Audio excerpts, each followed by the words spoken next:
प्रभु अपनी दया को हम सबके ऊपर करें। धन्यवाद के साथ में हम एक बार फिर से उसके चरणों के पास आते हैं। आप सब मेरे साथ निकाल लीजिए इब्रानियों 6 अध्याय और उसका 1 और 2 वचन। इब्रानियों 6 अध्याय और उसका 1 और 2 वचन को निकाल लेंगे और हम इसे पढ़ने लग जाएंगे और पढ़ने की अगुवाई मैं आपके बीच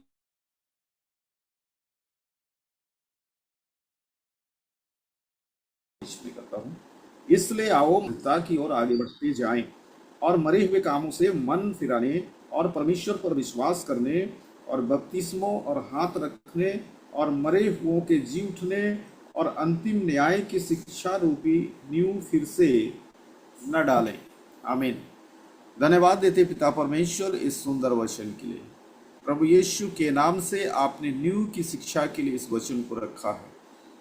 कौन कौन सी आयत नींव के लिए है प्रभु जी और कौन कौन सी आयत उसके ऊपर की बातों के लिए है, आपने प्रकट किया है। हम आपका धन्यवाद करते हैं। आज के सुबह के समय आप मेरे शब्दों को, मेरे होठों को स्पर्श कीजिए और एक एक सुनने वाले भाई और बहनों के जीवन में इसका गहरा प्रभाव पड़ने पाए। पवित्र परमेश्वर पिता, हम आपका धन्यवाद करते हैं। आज के सुबह के समय आपने हमें एकत्र किया, सारी बातों में आपको महिमा देते हुए धन्यवाद के साथ प्रार्थना हम यीशु के नाम से करते हैं, सुन और दया से। आमीन। प्रभु का धन्यवाद करते हैं आज के सुबह के समय के लिए। उसकी महिमा, तारीफ, प्रशंसा करते हुए हम इस वचन की ओर आगे बढ़ते हैं जहां पर हमने पढ़ा, इसलिए आओ मसीह की शिक्षा के आरंभ की बातों को छोड़कर हम सिद्धता की ओर आगे बढ़ते जाएं। अगर हम पिछले अध्ययन में हम जाएंगे 5 अध्याय का आखिरी वचन में, तो वहां पर हम पाएंगे, या तो वो 12, 13, 14 तक अगर आप पढ़ते हैं तो वहां पर आखिरी लाइन को हम लोग पढ़ सकते हैं, पर अन्न सयानों के लिए है जिनकी ज्ञानेंद्रियां अभ्यास करते करते भले बुरे में भेद करने में निपुण हो गई हैं। ये 14 पद में हमने समाप्त किया है। इसलिए भले बुरे में भेद करने के लिए वो निपुण हो गई हैं। इसलिए आप निपुण हो गए हैं, आप आगे बढ़ गए हैं, आप विश्वास में आगे बढ़ चुके हैं। इसलिए अब आप सयाने हो चुके हैं, आप बड़े हो चुके हैं। इसलिए आओ मसीह की शिक्षा की आरंभ की बातों को छोड़कर, शुरुआत की बातों को छोड़कर हम सिद्धता की ओर आगे बढ़ते जाएं। हम सिद्धता की ओर आगे बढ़ते जाएं। बोलते पानी गर्म कृपया जो को होस्ट है बंद कर दीजिए उनका माइक चालू।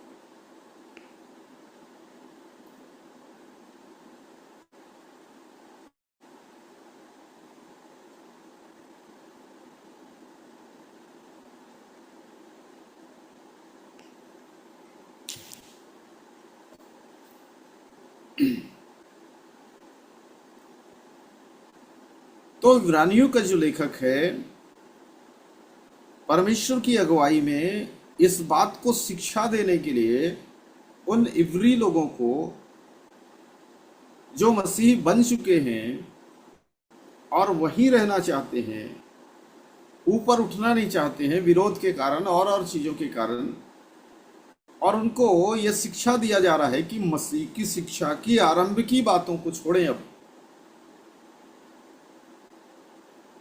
हम सिद्धता की ओर आगे बढ़े। तो घर बनने की जो प्रक्रिया है उसमें पहला जो चरण होता है वो नींव रखना होता है। जमीन से नीचे गड्ढा खोदते हैं, उसमें नींव रखते हैं और उसको जमीन के ऊपर तक लाते हैं, और वो पड़ी हुई नींव जो है लोगों को दिखाई देती है। वो लोगों को दिखाई देती है। कल्पना कीजिए कोई व्यक्ति जो है घर बनाना आरंभ किया और नींव रखने के बाद में वो उसको छोड़ दिया, उसको छोड़ दिया। क्या वो घर अपने आप बन जाएगा? नहीं बनेगा। क्या उस घर में लोग रहने लग जाएंगे? नहीं रह सकते। उस घर का कोई मतलब नहीं है अभी। तो मसीही जीवन भी ऐसा ही है, नींव रखने के बाद में उसको धीरे धीरे धीरे धीरे बढ़ते जाना चाहिए। तो नींव की शिक्षा क्या है? पहली बात, मरे हुए कामों से मन फिराने। सिर्फ मन फिराना पर्याप्त नहीं है, लेकिन परमेश्वर पर विश्वास करना ये विशेष बात है। दो चीजें हैं, मरे हुए कामों से मन फिराना, दूसरी बात विश्वास करना, तीसरी बात बपतिस्मा और हाथ रखना, चौथी बात मरे हुओं के जी उठना।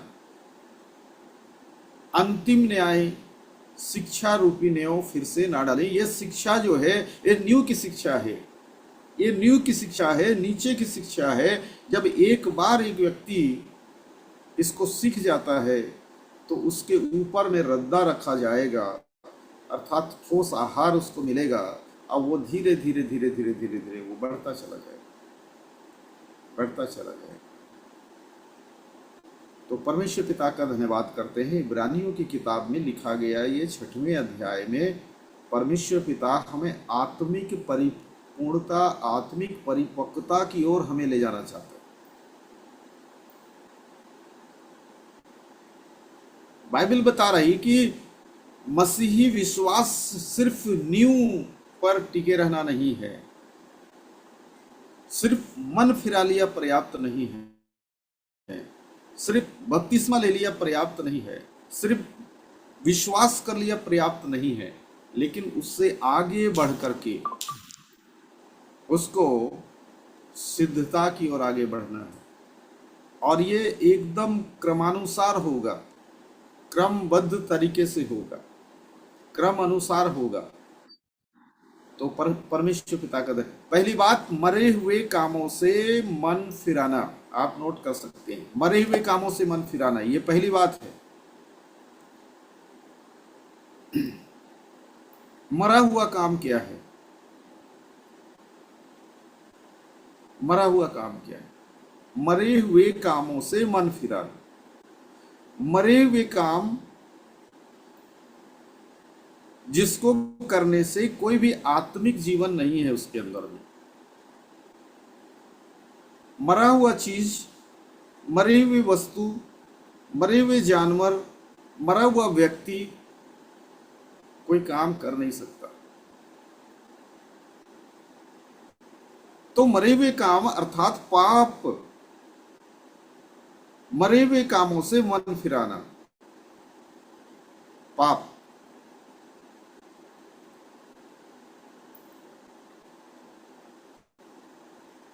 या व्यवस्था की जो बाहरी चीजें हैं जिसका पालन करना, उससे मन फिराने की जरूरत है, मन फिराने की जरूरत है। परमेश्वर की आज्ञा को ना मानना पाप। तो बाइबल की या मसीही जीवन की ये पहली शर्त है कि एक व्यक्ति जो है मन फिराए। बिना मन फिराए यदि वो कहता है मैं विश्वास करता हूं, तो सही नहीं।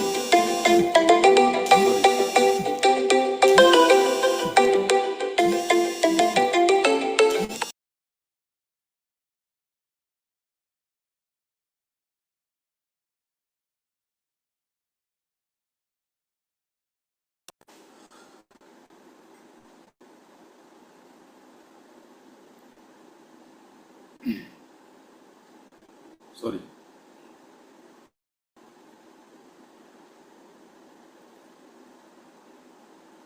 तो पहली बात है मरे हुए कामों से मन फिराना, पापों से मन फिराना, पापों से मन फिराना।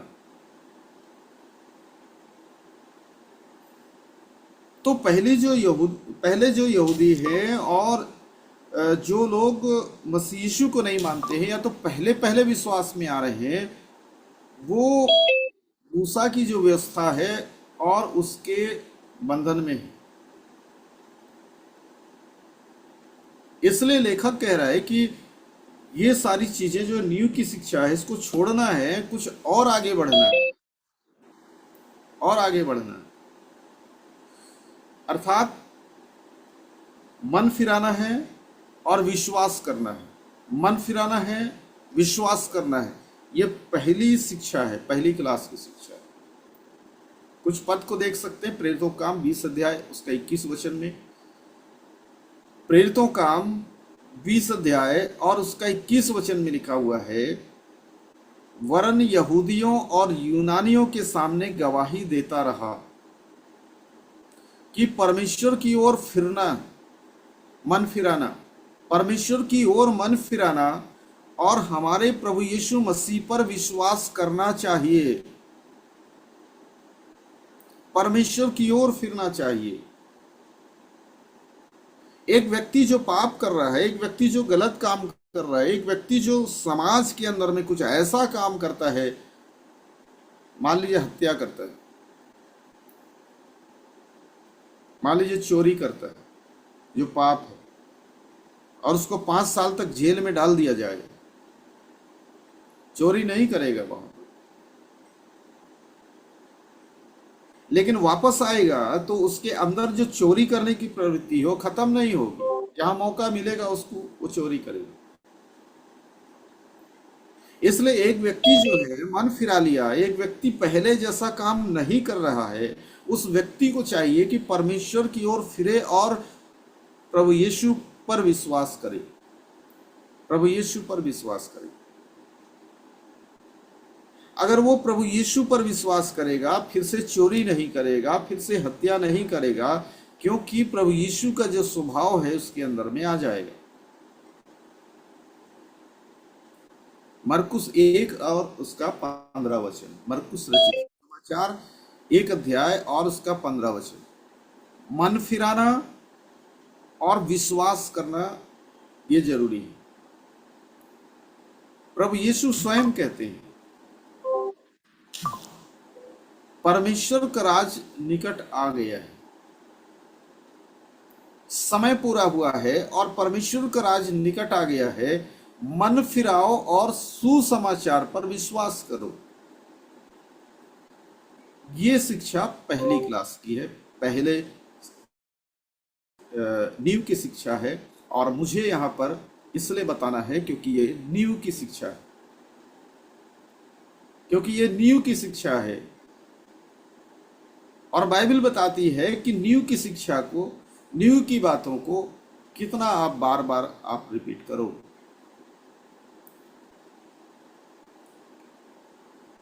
आपने पहली क्लास की किताब को पढ़ लिया, अब उसको कितने साल तक पढ़ते रहोगे? 10 साल, 20 साल? नहीं, उससे आगे का पढ़ेंगे। उसके आगे और क्या है? आप उत्पत्ति पढ़ते हैं, उसके बाद निर्गमन पढ़ना शुरू कर देते हैं, फिर से उत्पत्ति, फिर से उत्पत्ति, ऐसा नहीं करते, आगे बढ़ते जाते हैं। इसलिए मन फिराना बहुत जरूरी है, बहुत जरूरी है। विश्वासियों के लिए, मसीह विश्वास के लिए मन फिराना बहुत जरूरी है। बिना मन फिराए विश्वासी जीवन आरंभ नहीं होता। ऐसे हो सकते हैं बहुत से विश्वासी जो मन भी नहीं फिराए हैं, फिर भी वो कहते हैं मैं विश्वासी हूं, ऐसे हो सकते। लेकिन वास्तविक जो मसीही होगा वो मन फिराएगा, मन फिराएगा और अपने जीवन के तमाम मरे हुए पाप के लिए वो मर जाएगा। कहने का मतलब मरा हुआ जो काम है, जो पाप की क्रिया है, उसको वो छोड़ देगा, उसको छोड़ देगा। जैसे आप रोमियो 6 अध्याय और उसका 11-12 वचन को आप पढ़ेंगे तो वहां पर आप पाएंगे कि आप पाप करते थे लेकिन पाप के लिए आप मर चुके हो। आप पाप करते थे, पाप के लिए आप मर चुके हो। मरे हुए कामों को आप छोड़ दिए। रोमियो 6 अध्याय 11 और 12। ऐसे ही तुम भी अपने आप को पाप के लिए मरा हुआ, पाप के लिए मरा हुआ, परंतु परमेश्वर के लिए मसीह यीशु में जीवित समझो। मैं जिंदा हूं तो मसीह यीशु के लिए हूं। मैं अब पाप के लिए जिंदा नहीं हूं, पाप मरे हुए कामों को करने के लिए जिंदा नहीं हूं। यदि आप फिर से वही मरे हुए कामों को दोहराते, इसका मतलब है आप फिर से न्यू को फिर से बनाना शुरू कर रहे हैं। जो आपको देखेगा कहेगा ये पागल है। ये तो न्यू रखा हुआ है, उस न्यू को फिर से खोदता है, फिर से उसके ऊपर फिर से न्यू रद्दा रखने का कोशिश करता है। ये गलत है। इसलिए पाप तुम्हारे मरणहार शरीर में राज्य ना करे। पाप तुम्हारे मरणहार शरीर अर्थात नश्वर शरीर में राज्य ना करे कि तुम उसकी लालसाओं के अधीन रहो। इसलिए मन फिराना अत्यंत जरूरी है। दूसरी बात, परमेश्वर पर विश्वास करना। सिर्फ मन फिराना पर्याप्त नहीं है, सिर्फ मन फिराना पर्याप्त नहीं है, परमेश्वर के ऊपर में विश्वास करना जरूरी है। तो मसीह जीवन का जो मुख्य जो आधार है वो परमेश्वर पर विश्वास करना है। मन फिराना हमें पापों से छुड़ाता है, विश्वास करना हमें परमेश्वर से जोड़ता है। मन फिराना पाप से छुड़ाता है, विश्वास करना परमेश्वर से जोड़ता है।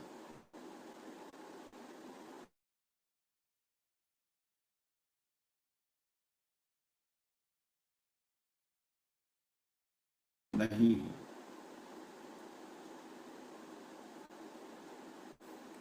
शुरुआती जो कलीसिया के लोग हैं, रोमी साम्राज्य में रहते थे, बहुत सारे देवता थे वहां पर, बहुत सारे देवता थे वहां पर।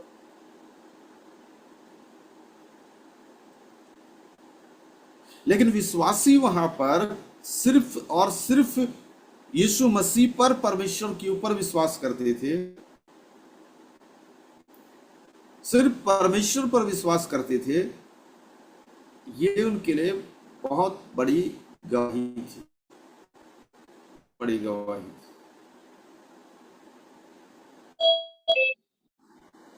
बहुत सारे ईश्वर भारत देश में, लेकिन ऐसे समय पर सच्चे परमेश्वर और मसीह यीशु पर विश्वास करना एक अच्छी गवाही है। इसलिए ये नींव की शिक्षा है कि मन फिराने के बाद में परमेश्वर पर विश्वास करना चाहिए, और परमेश्वर पर विश्वास करने वाला ही उसको प्रसन्न कर सकता है। इब्रानियों उसका 6 वचन को प्रसन्न करना अनहोना है। विश्वास के बगैर परमेश्वर को प्रसन्न नहीं कर सकते हैं। नींव की शिक्षा है। इब्रानियों 11 अध्याय उसका 6 वचन में हम स्पष्ट पढ़ते हैं कि बिना विश्वास बिना उसको प्रसन्न करना अनहोना है, नहीं कर सकते। और परमेश्वर के पास आने वालों को विश्वास करना चाहिए कि वह है, जिंदा है, और अपने खोजने वालों को प्रतिफल वो देता है। विश्वास के द्वारा हम जिंदा रहते हैं, विश्वास के द्वारा हम जिंदा रहते हैं। हमें विश्वास है, इसलिए प्रति वोर उठ करके हम उसकी महिमा करते हैं, उसकी तारीफ करते हैं, उसकी प्रशंसा करते हैं, बड़ाई करते हैं, प्रार्थना करते हैं। हम विश्वास करते हैं कि प्रभु हमारे जीवन के अंदर में काम करेंगे। हम विश्वास करते हैं कि प्रभु आज हमारी वह रक्षा करेंगे। हमें विश्वास परमेश्वर के ऊपर करना चाहिए। एक व्यक्ति पाप को छोड़ दिया पर्याप्त नहीं है। यदि वो विश्वास करेगा वो परमेश्वर के साथ जुड़ जाएगा। यदि वो विश्वास करेगा परमेश्वर का संतान हो जाएगा। वो विश्वास करेगा परमेश्वर के अधीन हो जाएगा और परमेश्वर का वो संतान हो जाएगा। इसलिए परमेश्वर के ऊपर में विश्वास करना जरूरी है। फिर यदि रोमियो 5 अध्याय और उसका 1 वचन को पढ़ेंगे तो वहां लिखा है, हम विश्वास से धर्मी ठहरे। विश्वास, मन फिराने सिर्फ से धर्मी नहीं ठहरते। हम परमेश्वर के ऊपर विश्वास करते हैं, उससे हम धर्मी ठहरते हैं। रोमियो 5 अध्याय और उसका 1 वचन में स्पष्ट लिखा हुआ है, हम विश्वास से धर्मी ठहरे तो अपने मसीह यीशु के द्वारा परमेश्वर के साथ मेल रखिए।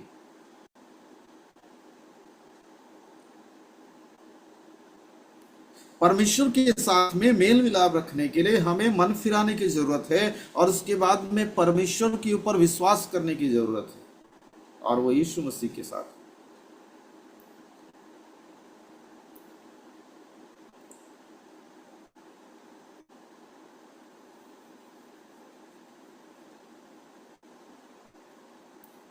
तो परमेश्वर पिता का धन्यवाद करते हैं। ये वचन डिस्प्ले हो रहा है, ऐसे ही तुम भी अपने आप को पाप के लिए मरा हुआ परंतु परमेश्वर के लिए मसीह यीशु में जीवित समझो, क्योंकि विश्वास से हम धर्मी ठहर चुके हैं। इसलिए प्रभु यीशु भी कहते हैं, तुम परमेश्वर पर विश्वास रखते हो, मुझ पर भी विश्वास रखो। कहाँ लिखा? यूहन्ना 14 अध्याय उसका 1 वचन, तुम मुझ पर भी विश्वास रखो। प्रभु यीशु कह रहे हैं, परमेश्वर पर विश्वास करते हो, अच्छा करते हो, लेकिन तुम मुझ पर विश्वास रखो। तो पहली बात मन फिराना, दूसरी बात परमेश्वर पर विश्वास करना, तीसरी बात बपतिस्मो और हाथ रखना। बपतिस्मो लिखा हुआ, बपतिस्मो और हाथ रखना। इब्रानियों 6 अध्याय 1-2। बपतिस्मो और हाथ रख, बपतिस्मो।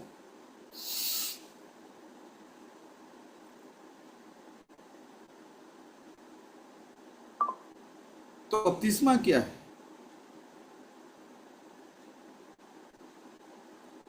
बपतिस्मा पश्चाताप के बाद में नए जीवन को ग्रहण कर लिया, ये प्रकट करना है, या मेरे अंदर में कुछ परिवर्तन हो गया है और उसको लोगों को मैं दिखाता हूं बपतिस्मा के द्वारा। भाई ये प्रकट करता हूं कि मैं पाप के लिए मैं मर गया हूं, मैं पाप के मर गया हूं, इसलिए अब मुझे अब दफना दो। पानी में जाकर के अपने आप को दफना देते, ये बपतिस्मा। तो 2 शब्द को लिया है, बपतिस्मो और हाथ रखने। बपतिस्मो और हाथ रखने तो पश्चाताप के बाद में नया जीवन का ये प्रतीक है, ये लोगों को प्रकटीकरण है। हाथ रखना आत्मिक रूप से पवित्र आत्मा का वरदान प्राप्त करना या आत्मिक आशीर्वाद या सेवा के लिए नियुक्त करना है। हाथ रखना, बपतिस्मा के बाद में हाथ रखना, सेवा के लिए नियुक्त करना या वरदान उसको मिलेगा। तो परमेश्वर पिता का धन्यवाद करते हैं। यहूदी जब मंदिर में जाते थे और मंदिर के चारों तरफ कई ऐसे कुंड होते थे जिसमें वो नहाते थे, स्नान करते थे। बपतिस्मा वो नहीं, लेकिन बपतिस्मा ये है यीशु मसीह की मृत्यु और पुनरुत्थान में सहभागी होने का एक प्रतीक है। ये यीशु मसीह की मृत्यु में पापों से पश्चाताप करना, और उसके बाद अगर मृत्यु हो गई है तो उसको गाड़ा जाना। गाड़े जाने के बाद में यीशु मसीह जैसे पुनरुत्थित हुए, जी उठे, वैसा ही एक व्यक्ति जी उठता है, ये उसका प्रतीक है। रोमियो 6 अध्याय उसका 3 और 4 पद को आप पढ़ सकते। रोमियो 6 अध्याय 3 और 4 को पढ़ सकते हैं। क्या तुम नहीं जानते कि हम जितनों ने मसीह यीशु का बपतिस्मा लिया तो उसकी मृत्यु का बपतिस्मा लिया है। हम यीशु की मृत्यु का बपतिस्मा को हमने लिया है। यीशु मसीह मेरे पापों के लिए मारा गया, यीशु मसीह मेरे पापों के लिए गाड़ा गया। आगे लिखा है, तो उस मृत्यु का बपतिस्मा पाने से हम उसके साथ गाड़े गए। मरना जरूरी है, अगर मर गया है तो गाड़ा जाना जरूरी। अगर मर गया है, गाड़ा नहीं गया, तो उसके शरीर से बहुत सारी बीमारियां लोगों को लग सकती है।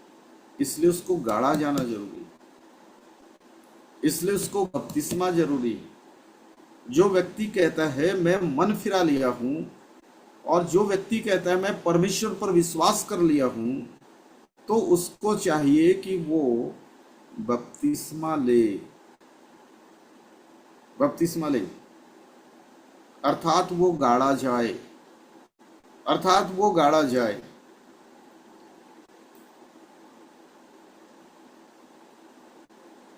ताकि जैसे मसीह पिता की महिमा के द्वारा मरे हुओं में से जिलाया गया, वैसे ही हम भी नए जीवन की सी चाल चले, नए जीवन की सी चाल चले।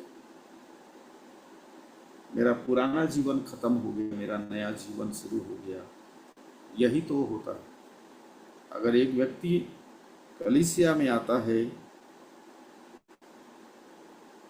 और वो दावा करता है मैंने मन फिरा लिया है, मैंने विश्वास कर लिया है, मैंने बपतिस्मा ले लिया है, फिर भी वो पुराने पापों को दोहराता रहता है, पुराने जीवन को दोहराता रहता है, इसका मतलब अभी वो मन नहीं फिराया, परमेश्वर के ऊपर विश्वास नहीं करता,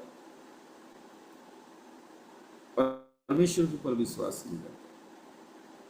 इसलिए पतरस भी जब प्रेरितों काम 2 अध्याय उसका 38 में जब वहां के लोगों को प्रचार कर रहा था, यरूशलेम के लोगों को प्रचार कर रहा था, लोगों ने कहा हम क्या करें, तो उसने जवाब दिया, प्रेरितों काम 2 अध्याय उसका 38 में, ज्यादा कुछ मत करो, मन फिराओ।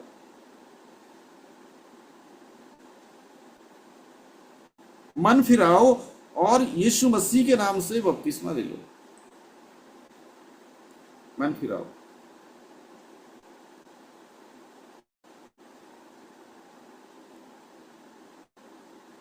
मन फिराओ, मन फिराओ। पहला काम ये करो, मन फिराओ, और तुम में से हर एक अपने अपने पापों की क्षमा के लिए यीशु के नाम से बपतिस्मा ले, तब तुम पवित्र आत्मा का दान पाओ, ऐसा लिखा हो।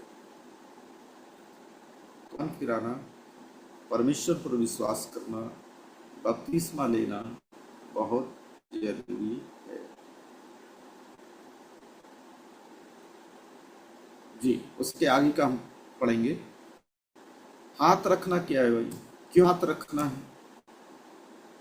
भी बहुत से चर्च में ये एक ट्रेंड बन चुका है कि सामने लाइन लगाओ, हाथ रखा जाएगा। क्या मतलब इसका? चंगाई के लिए हाथ रखना, पवित्र आत्मा पाने के लिए हाथ रखना, वरदान पाने के लिए हाथ रखना। चलिए इसके लिए एक रेफरेंस देख लीजिए, प्रेरितों काम 8 अध्याय और उसका 17 वचन। प्रेरितों काम 8 अध्याय उसका 17 वचन। सामरिया नगर में प्रभु का काम पहली बार हुआ। सामरिया नगर में, अन्य जातियों के नगर में प्रभु का सुसमाचार पहुंचा। फिलिप्पुस के द्वारा वो पवित्र आत्मा नहीं पाए थे। पहली जो कलीसिया है उसमें पवित्र आत्मा पाना कितना जरूरी था, इस बात पर जोर दिया गया।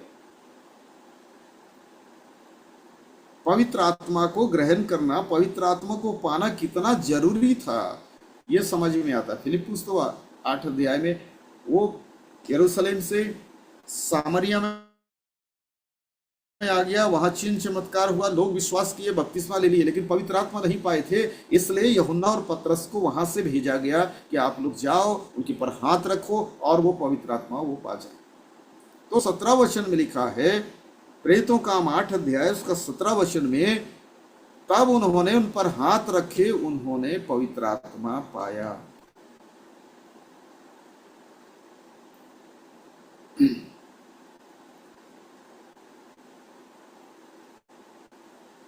तो ये जो पवित्र आत्मा का वो एक ट्रांसफर होता है, अभिषेक उनके ऊपर में जाता है, अभिषेक उनके ऊपर में जाता है।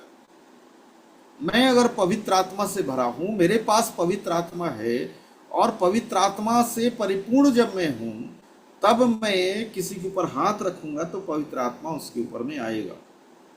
ध्यान दीजिएगा, यदि मैं पापों से डूबा हुआ हूं, यदि मैं व्यभिचारी व्यक्ति हूं और मैं किसी के ऊपर हाथ रखता हूं, तो वो भी उसका ट्रांसफर उसके ऊपर आ जाएगा। ये संसारिक बातें हैं, मैं आपको समझने के लिए बता रहा हूं। तो आपको इसको भी याद रखना है कि किससे हाथ रखवाना है, किसके हाथ रखने से क्या होगा।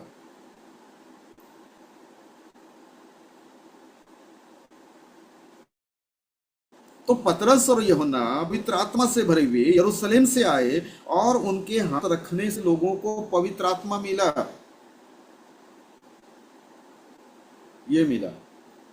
और एक वचन को देखेंगे, पहला तीमुथियुस 4 अध्याय और उसका 14 वचन।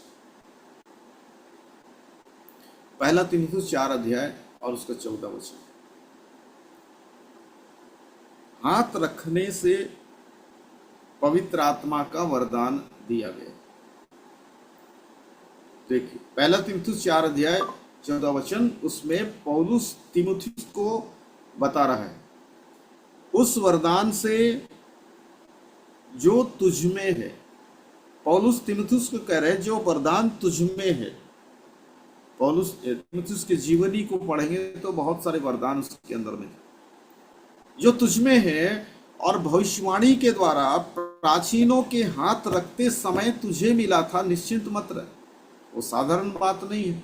जो आपके ऊपर हाथ रखा गया, उस समय जो वरदान मिला, उससे निश्चिंत मत रह। इससे हाथ रखना जरूरी है। बपतिस्मा के बाद उनके ऊपर हाथ रखना जरूरी है, ताकि परमेश्वर का अभिषेक उनके अंदर चला जाए, पवित्र आत्मा उनके अंदर चला जाए। चौथी बात जो है, मरे हुओं का जी उठना, और अंतिम न्याय। दो चीजों को एक में जोड़ देते हैं। तो जी उठना,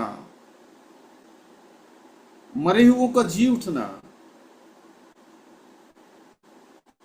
ये विश्वास की नींव है। बहुत से लोग मरा हुआ जी उठा है ये विश्वास नहीं कर सकते, लेकिन आप करेंगे, क्योंकि आप मसीह विश्वास में है, मसीह यीशु के विश्वास में है, इसलिए मसीह यीशु जी उठा, और इस बात पर आप विश्वास करते हो। और उसके बाद अंतिम न्याय। अंतिम न्याय, अंत में न्याय होगा, ये प्रकट हो रहा है। ये सारी चीजें नींव की शिक्षा है, आत्मिक परिपक्वता को के तरफ में हम बढ़ना है। ये सब कुछ नींव की शिक्षा है।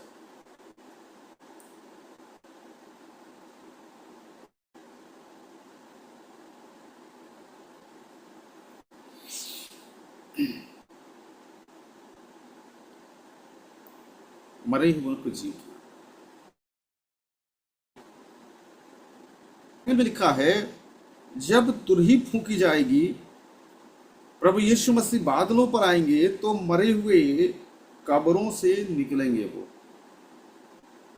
इसकी शिक्षा भी होनी जरूरी है, इसका विश्वास भी होना जरूरी है, और आपके जीवन के लिए ये गवाही भी होनी जरूरी है कि मैं विश्वास करता हूं, और प्रभु यीशु मसीह मुझे लेने के लिए आएंगे। जब वो लेने के लिए आएंगे, मैं अविनाशी शरीर मुझे मिलेगा, मैं उसके साथ जाऊंगा।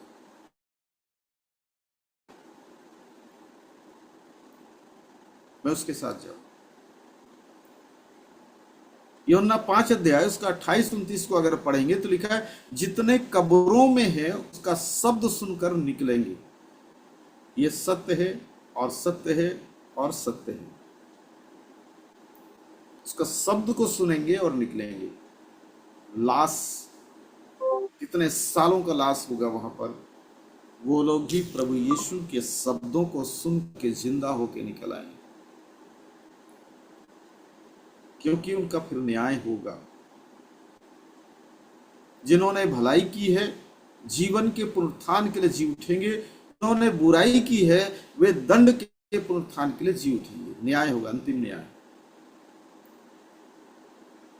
परमेश्वर पिता का धन्यवाद करते हैं कि सिर्फ हमें नींव तक ही नहीं रहना है, धीरे धीरे रद्दा रद्दा रद्दा रद्दा उसके बाद एक भवन बनना है। यदि आप कलीसिया के विश्वासी हैं, यदि आप कलीसिया के विश्वासी हैं, आपको परिपक्व बनना है, आपको परिपूर्ण बनना है, आपको मसीह यीशु के सारे नींव की शिक्षा है उसको पूरा करके आपको आगे बढ़ना है। तो हमने देखा मरे हुए कामों से मन फिराना, दूसरी बात परमेश्वर पर विश्वास करना, तीसरी बात बपतिस्मा और हाथ रखना, और मरे हुओं के जी उठना, और अंतिम न्याय।